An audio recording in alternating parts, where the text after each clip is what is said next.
Hello, everyone, and welcome to Dano Crypto. My name is Daniel Curtis Hughes, and on this channel, I show you where I'm at with my crypto journey in hopes to encourage you and teach you how to navigate the cryptocurrency ecosystems.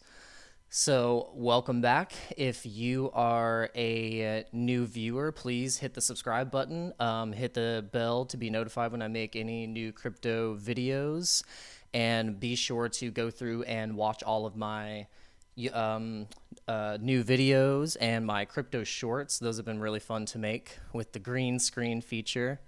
But yeah, just gonna let you guys know what I'm drinking. I'm drinking a cinnamon rose Tulsi tea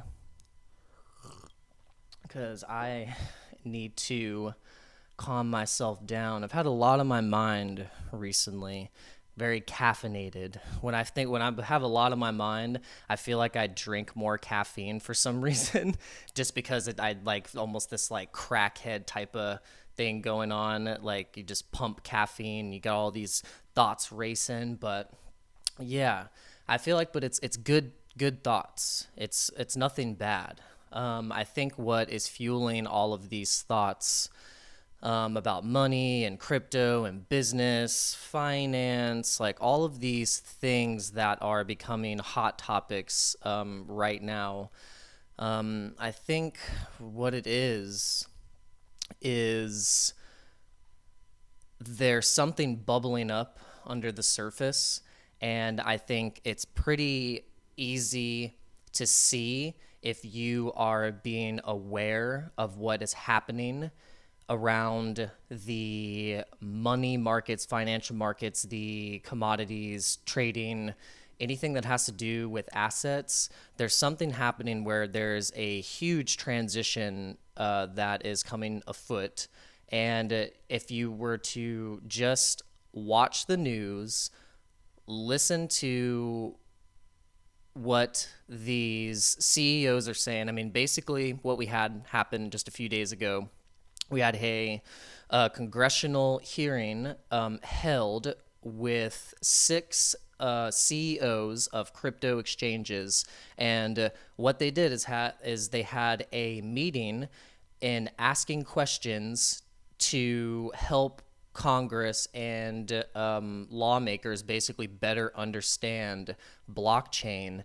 What are the characteristics that defined Web 1 and Web 2? Mr. McHenry, thank you very much for that question. I think that's critical to understanding what we're all trying to build here. So the characteristic of Web 1, if people remember their original AOL account, was an ability to look in a curated walled garden at a set of content that was not interactive but was presented to you on AOL the way that Time magazine used to show you the articles they wanted you to see inside of their magazine. Just you could see it on a screen. The innovation of Web 2 was that suddenly you could not only read content, but you could also write content. This is when the blogosphere became a big thing. People remember this from the late 90s, the early 2000s. The reason for the centralization of the internet, of course, was that all of that activity was being monetized by a very small number of companies. Facebook, as the chairwoman mentions, Google, and two or three other companies. What makes Web 3 different is the ability to own the actual network. And that's what crypto assets themselves represent, is an ownership stake in an underlying network. So when you And if you think about it, that is the hugest bullish signal we have ever received for the cryptocurrency market as we know it. If you think about it, just if you were to scope out and zoom out from the beginning of what cryptocurrency is and where we have come from, I've only been in it where I've actually explored and dived into the ecosystem for a year. I mean, Bitcoin has been around since the early 2000s, mid 2000s. So there's just a lot has happened. So, and there was a lot of fear and doubt and uncertainty in the space. And so now that the US government is having a hearing on and asking questions to learn about cryptocurrency, that just means that we are going to be on Mars pretty soon. Not the moon. Everyone's like to the moon, but we're going to be way past the moon. So let's just keep that in perspective. So, with that being said, I want to go into a little bit of transparency and what's been on my mind, and it is crypto exit and entry strategies. Pop quiz, hotshot. There's a bomb on a bus. Once the bus goes 50 miles an hour, the bomb is armed. If it drops below 50, it blows up. What do you do? What do you do? So I think that's probably one of the most important things in crypto is that we have these entry and exit strategies. So with that, I've had a specific coin on my mind, and we're going to go to it right here. It's kind of like, ADA is kind of like my, like a bad girlfriend, like a girlfriend that like abuses you, and you just keep coming back for some reason. Like, all jokes aside, Ada in a sense has treated me well in being stable, but at the same time, I, on the other hand, gained an attachment to it. So one of the things that, shout out to Crypto, Windio Crypto, she basically explains all the time that you have to take profits. That's one of the things that helps you with your risk management, is being able to take profit on the way up and on the way down, and getting attached to your bag is something that will ultimately damage you in, say, in a situation like I was in. So, for instance, I'm going to display a picture. I'm going to display a picture up on the screen. It's going to show you exactly where I had the thought and I had the inclination to initially pull profit from Cardano, ADA, and a little bit from Ethereum. I had arrows drawn that I was going to bring those profits down into my other coins. And it was going to be VGX and possibly a few others. And that was it. That was my first initial instinct was right. And I think, if I'm correct in hearing from all of my viewings on trading and the markets, that's usually what's right, is that feeling.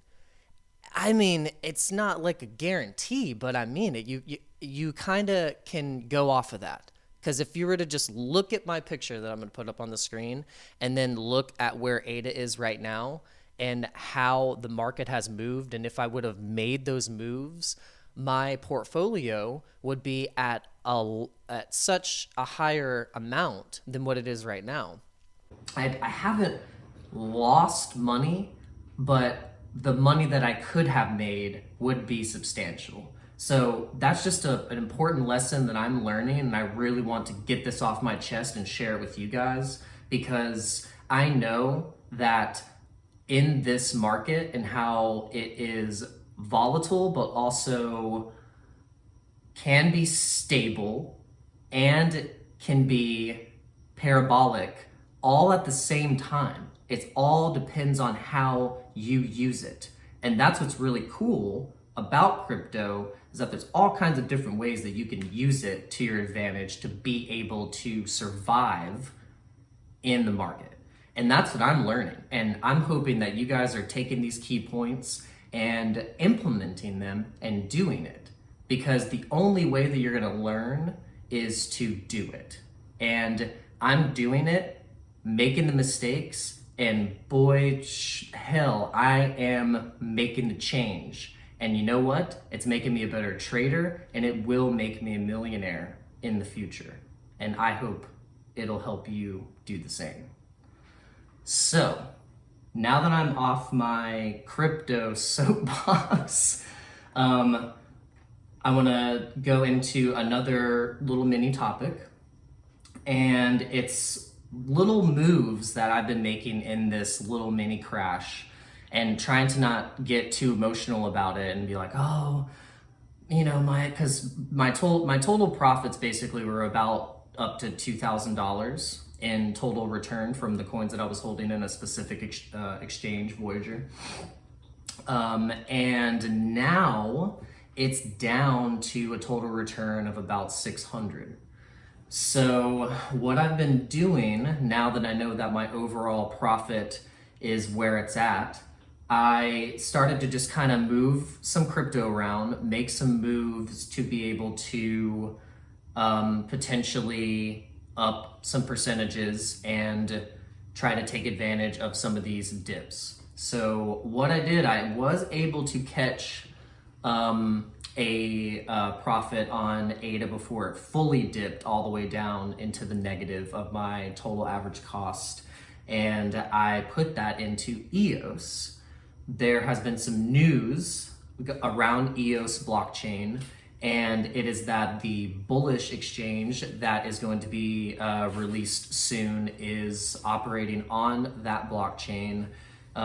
They have been receiving some good partnerships, funding, and with the all-time high that was about $14, if we look at where it was previously at its highest point of the year, it's at $14. So $14.88. And if I'm buying it at any type of cost around where it is at $3 and it gets anywhere near $14, that's a pretty good buy. So that's kind of what I've been doing in my altcoin strategy of taking profits. Usually what I'm doing is taking profits from my bigger projects, and then I am putting those profits into what I believe will get close to their all-time highs. I don't want to buy a project that is already at its all-time high, because then you are at risk of going into a bear market with that and potentially having it drop anywhere between 20 and 40% and having to hold that all the way up until your initial buy-in again, and then you'll have to just be in a holding strategy at that point. And so if you hear, that is my beautiful curly haired daughter that I love very much. And this is why I do these crypto videos. So then I can use my crypto profits to put her in an awesome private school. Critical race theories, bro. So with that strategy, that's one little tip that I did. So that's one thing, I put it into EOS. So another thing that I did is I saw that there's another ecosystem that I've been kind of playing around with, and that is the Solana. And with that Solana, there's some different wallets. One that I went to first is Phantom Wallet. And this one has actually been really easy to use, really easy to set up. I mean, the functionality and just how quick everything works, transaction speed and loading time, it's great. Whoever did the programming on this did a really good job. And the way that your collectibles, your NFTs show up is really cool. And the swap that I've been using on this Phantom wallet first has been Radium to link with buying the Atlas token, and not the Polis token, not the DAO token, but just the straight Star Atlas coin. And I've just seen that it wasn't really going anywhere. And I figured right now the NFT market is blowing up, and if there's anything that I think would be a good move is to snag up an NFT that's at a pretty low price and just kind of experiment with it. Because I've had some pretty good success with the Billionaire Zombies Club NFT project that is on Polygon, and I figured I would jump into a Solana NFT project that was a pretty decent floor price for what a potential. So real quick, I'm gonna go into that and I'll show you the really cool swap that is linked with this NFT project, and it's great. It's another great platform. So I've been using Solana Art. Go in, select your wallet, Phantom. Go in here, go to my personal page. I don't have anything for sale, so what I'll do is I'll go to my wallet, refresh it. So it looks like we have one Orknot, and looks like the floor price actually dropped pretty substantial actually. But that's what happens. So this was at $54. I bought it at $54. It is at a floor price now of $34, but with this project, if we go to Orknots, go to the main website, you can see that this project, the Orknots, they had a minting, 10,000 of these whales sold out. Now, with this comes the Orca swap, orca.so. This swap almost kind of works like Oneinch. It's pretty similar to Oneinch. If you're familiar with that swap and exchange protocol, it looks very similar, and it uses their token Orca, which is linked with it for pools and staking and liquidity and stuff like that. Haven't experimented with that yet. I've actually just experimented with just purchasing some of the Orca coin because I wanted to see how this worked. So we'll just make sure we'll do a connection, and you can see right here. It's really great how this platform is set up. Really, really nice design. Puts the coins right on the top, right on the side here where you can see what your holdings are. And this is where I just tested picking up Orca, which is connected with the Orkanots NFT. I mean, there's just so many different possibilities and things that you can do to have fun while the market is doing things that might make you a little bit emotional. And this is what I did. So this is what I picked. And really it was kind of inspired, by and for my daughter. I showed her that I bought this and she really loved it and got a kick out of it. And it just made me think about things like that came out of the Japanese markets that eventually ported into the Americas, like the Tamagotchis and Pokemon and all of these things that just blew up. This is very similar.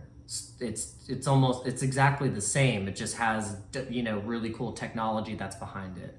And it makes me jazzed up. I love it. So I really hope this little transparency info about my journey and what I'm doing right now helps, because I know there's a lot of people that have fear and uncertainty about getting into cryptocurrency. And for instance, I just had someone, a fellow musician that I was talking to, and I told him about what I was doing.